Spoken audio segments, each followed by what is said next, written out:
ஸ்ரீராசேஸ்வரி ஸ்தவஹா. ஸ்ரீ ராதாதேவியின் பிரபாவம், சௌலபியம், ஸ்வபாவம், ஏற்றம் முதலியவற்றை விவரித்து ஓர் அழகிய அர்ச்சனை வடிவில் இந்த ஸ்தோத்திரத்தை நமக்கு அருளியுள்ளார் நம் சத்குருநாதர்.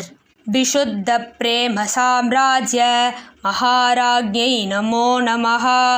विधिरुद्रादिगीर्वाण सेवितायै नमो नमः.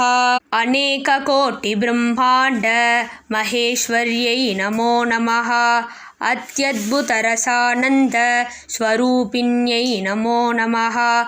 अमरी वृंदवन्द्यश्री पदाब्जायै नमो नमः. अकारणकृपावर्षि भीक्षणायै नमो नमः. गोलोकमण्डलाधीश पट्टेश्वर्यै नमो नमः. गोपिका परिषद्गीत चरित्रायै नमो नमः.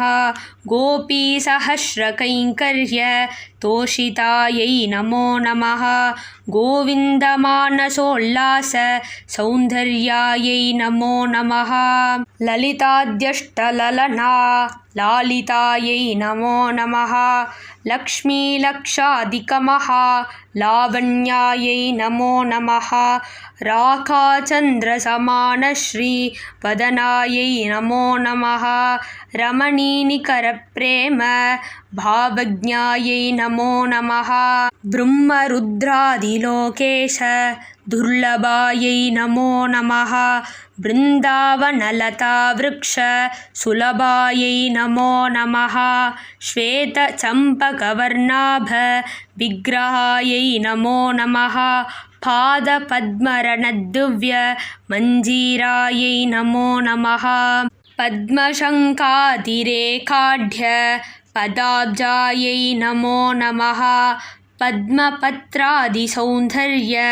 प्रपदायै नमो नमः. भारत्याद्यमरीवृन्द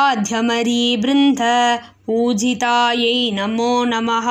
श्रीकृष्णश्रवणानन्द वचनायै नमो नमः.